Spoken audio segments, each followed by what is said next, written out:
Hello,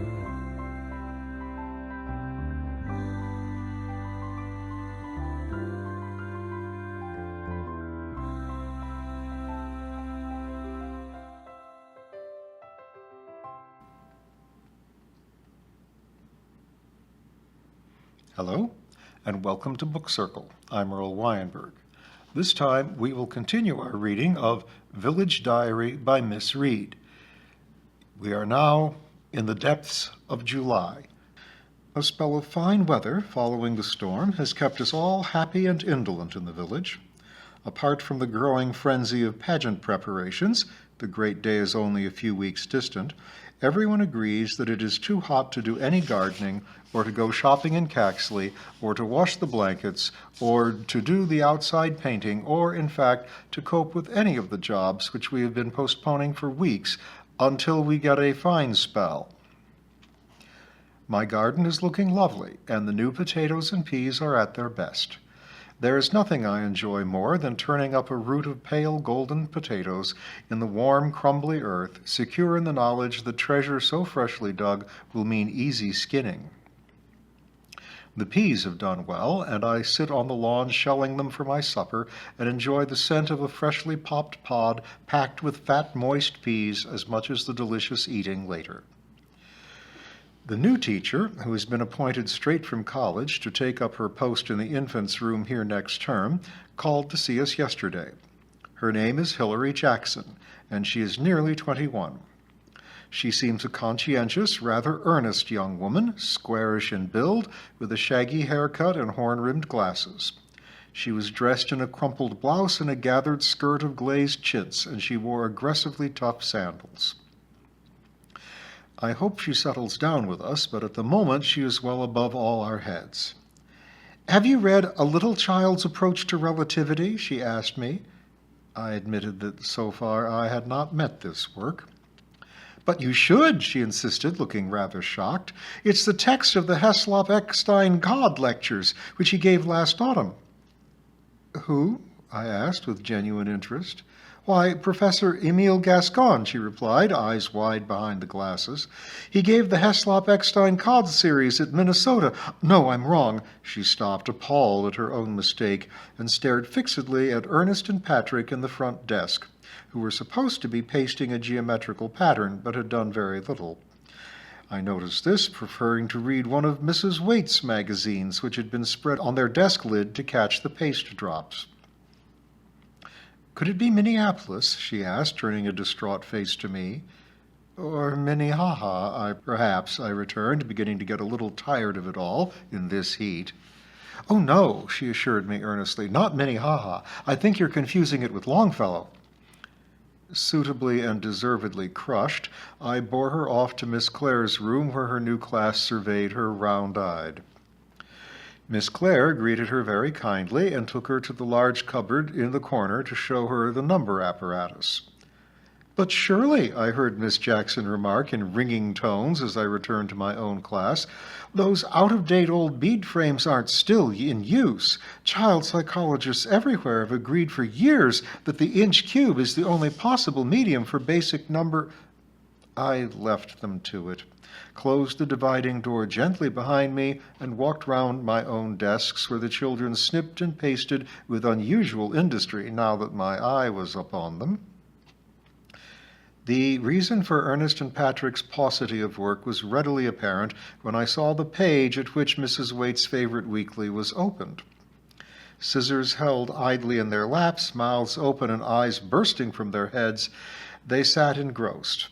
Ernest in an article headed "How to Wean Baby," from which no intimate details were spared, and Patrick in an outspoken dissertation on family planning on the opposite page. The vicar called in, as is his custom on a Friday afternoon, and after his talk with the children asked me if I thought that Mrs. Moffat would be able to give Miss Jackson accommodation next term, as she had once done for Mrs. Annett, then Miss Gray. I knew that she was now so busy with her needlework that the chances were slight. The spare room, which had been Miss Gray's, was an enchanting mass of rich costumes at the moment, in preparation for the pageant, But after that great day, it was doubtful if Mrs. Moffat would be any less busy, for her name as an excellent and imaginative dressmaker was getting widely known thanks to Amy's recommendations. We discussed again the difficulties of obtaining suitable lodging for young women in a village. The cottages are crowded and often have no bathroom. The people with large houses, like the vicar, seem strangely averse to letting a room, and as most of them are elderly, it would not be easy for them or their lodger. On the other hand, I sometimes think that perhaps this possibility never enters their heads. I have been present when the managers have met together, cudgeling their brains for somewhere to put an innocuous and respectable young woman who would be delighted to do for herself and quite probably be away every weekend, and have been amused to hear them suggesting that Mrs. So-and-so, who has a husband, 4 children, and no help whatsoever, might be delighted to let that little slip room of hers that looks out onto the wall of the village bakehouse, whilst large empty rooms in their own houses, inhabited by a moth or two and a stray mouse, cry out for a bit of fire and an airing. There was no other hope but Mrs. Moffat, as we both well knew, and as the vicar's kind old face began to pucker into ever-growing anxiety, I rose to the occasion and said that Miss Jackson could stay in my spare room for the time being until she found somewhere that she really liked. It is not an ideal arrangement, but it is the only way out of the difficulty, and the vicar, breathing relief and thanks, departed a much happier man. As we suspected, it was chicken pox which reared its ugly head just after the outing, and nearly half the school is down with it. Dr. Martin, whom I met at the school gate, said that the attack was very mild. "As I hope it is," I rejoined, waving a hand to a bunch of my spotty pupils playing near the church gates. "What's the point of excluding them from school if their mothers let them mix with all and sundry?" "Won't hurt them," responded Dr. Martin, with that fine and careless rapture which so many present-day doctors dismiss children's infectious diseases. He drove off hastily before the tart remarks that trembled on my tongue had time to fall. It was the day after this encounter that Miss Clare and Arthur Cox crossed swords. I had driven into Caxley during the dinner hour to drop in some forms at the education office. Unfortunately, I had forgotten that it was market day, and the town was jammed with traffic. Cattle vans jostled farmers' cars, while my battered little Austin tried to nose along in their wake. Country ladies, indistinguishable in their market-day uniforms of gray flannel suit, white blouse, marcasite clip, dark glasses, and classic gray felt hat, jay's feather at the side, gave tongue to each other across the traffic and exchanged news of their families in tones which would have filled the Albert Hall comfortably. The children were already in school when I returned. My pox-free few were busy with a spelling game and infants with bricks and jigsaw puzzles. Miss Clare told me of her adventure as they worked. We had sent Joseph Coggs home again on his arrival at school that morning, for he was obviously suffering from chicken pox.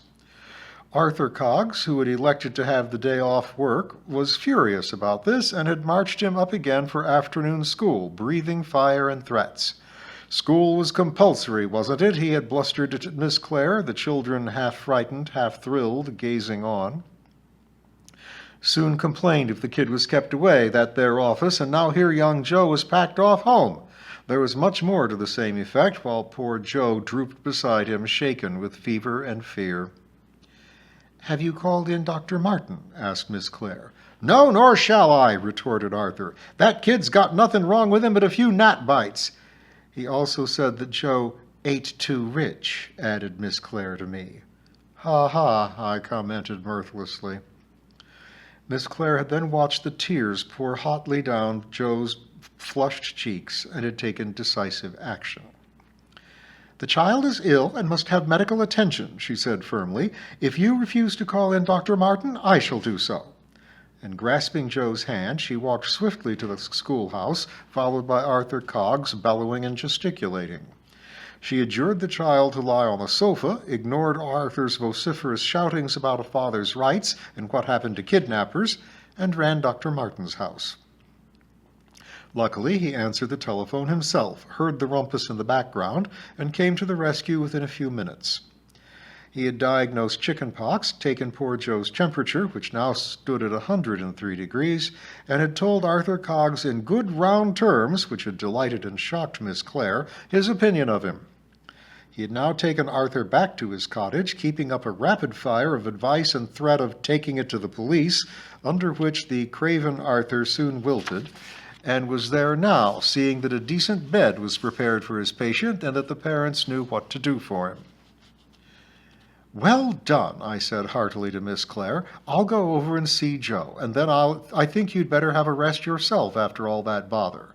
"Nonsense," said my assistant rebelliously. "Stuff and nonsense. It's done me a world of good to have a battle with that wretched Arthur Coggs. And as for Dr. Martin's language," her old eyes sparkled at the recollection, "it was quite wonderful, so fluent and so really dreadful." Her voice was full of admiration and awe. Within an hour, Dr. Martin returned, carried the now sleeping Joe wrapped in a rug to his car, and settled him on the back seat. I had picked the finest roses I could find in my garden for Dr. Martin, for I knew that roses were his first love. "And the best ones for your buttonhole," I told him, fixing it through the car window. "We can't thank you enough." "You're a good girl, despite your crotchety old maid ways," retorted Dr. Martin, blowing me a kiss as he drove slowly away. "Well," said an outraged boom behind me, and I turned to confront Mrs. Pringle, purple with stupefaction. "Such goings-on!" I concealed my mirth as best I could and shook my head regretfully. "I'm afraid Dr. Martin is hopelessly susceptible," I said, and assuming the air of a femme fatale, I returned in great good spirits to the children.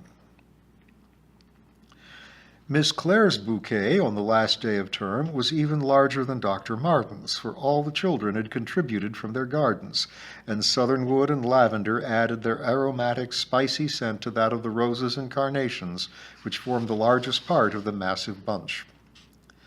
Joseph Coggs was not there, as he was still in the throes of chickenpox, but Mrs. Coggs had sent some Madonna lilies to swell the bunch, and we recognized them as a silent tribute to her son's champion. The schoolroom was very quiet when they had all gone. Bereft of pictures, piles of books, and flowers, it looked bare and forlorn. The floorboards sounded hollowly as I made my way to the door.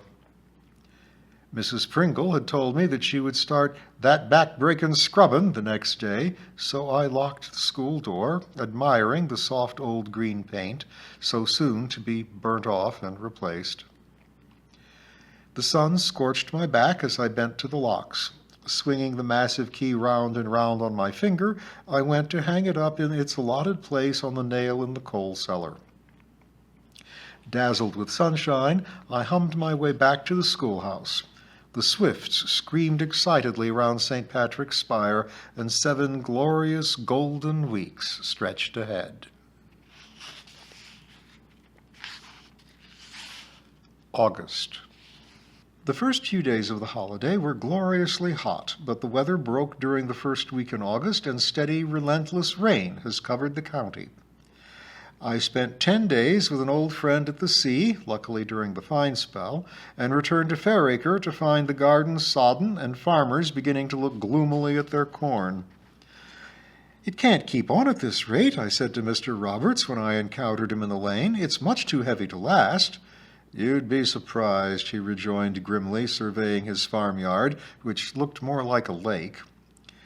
Rain drummed steadily on the corrugated iron roof of the barn and pattered on my umbrella. Little rivulets carrying twigs and leaves coursed down each side of the lane, and the heavy sky looked as though it held plenty of rain in reserve. "Don't suppose it'll be fit for the pageant," said Mrs. Pringle with gloomy relish. "Muck things up a treat, this will. 'Twouldn't be safe to have the children run around the grounds at Branscombe Castle in this lot. The river's fair rushin' through, I'm told, and there's many a life been lost in that weir there." The pageant overshadows everything. Nothing is safe from the marauding hands of pageant producers and actors. We are all busy sticking gummed labels on the undersides of old pieces of furniture which have been requisitioned for the day, and our wardrobes have been ransacked, not only for fur for our own simple ancient Britons costumes, but for hats, cloaks, velvet jackets, feathers, jewels, buckles, and belts for the rest of the county.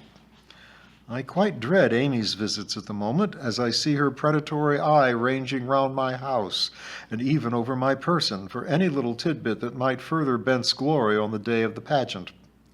"You can't need that great pearl ring," she insisted on her last foray, eyes agleam.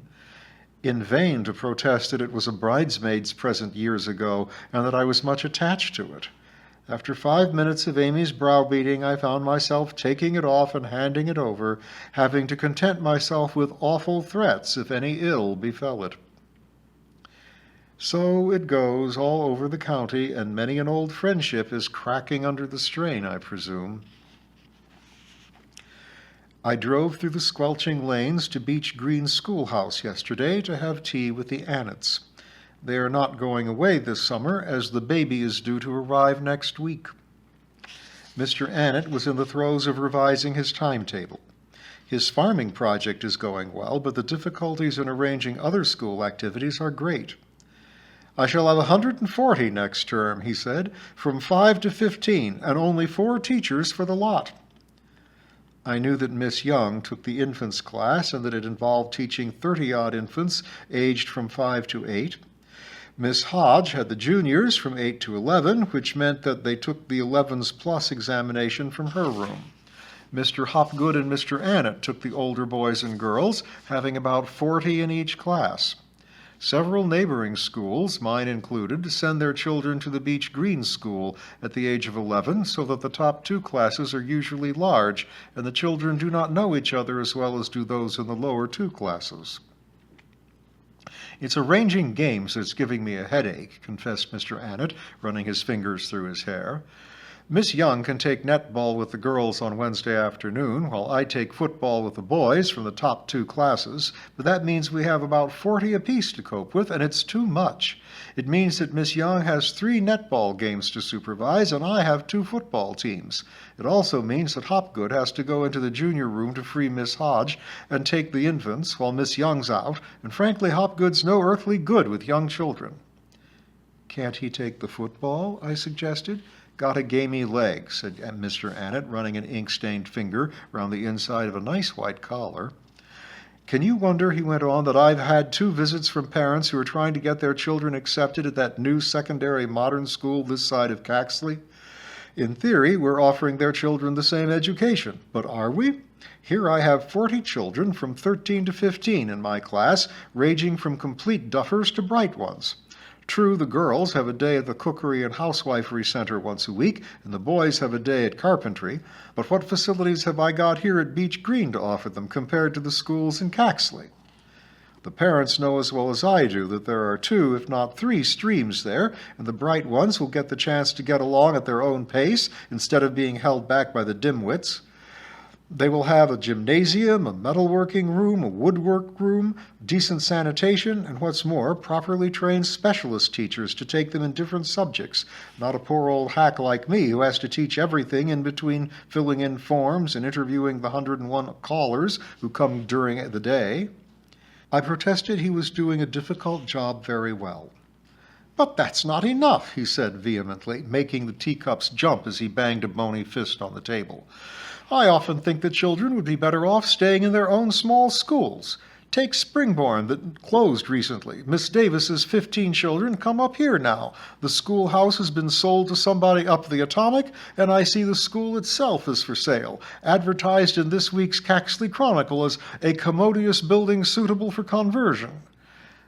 "But it would take an enormous amount to repair properly, and for the 15 children," I began. "But why for 15 children?" argued Mr. Annett. "I know as well as you do that a one-teacher school is uneconomic, but there were 2 good classrooms there and a schoolhouse. Why not let dear old Miss Davis stay on, give her an assistant for the infants, and take some of the children who now burst our walls apart over there to make up a worthwhile little 2-class school?" As it is, I have 10 children from Badger's End, only a stone's throw from Springborn School, and there are a dozen council houses just finished on the other side. I expect all the children there will come driving gaily past empty little Springborn School and squash in here with all the rest. Mr. Annett sounded so bitter that I felt quite guilty when I remembered that 3 of my old pupils would be adding to the congestion at Beech Green next term. Mrs. Annett tactfully changed the subject by asking me if I would like to see the baby sleighette, and thankfully we climbed the stairs to happier things, leaving Mr. Annett to tear himself to shreds over the injustices of present-day rural education. And we will work our way through August to the festival next time.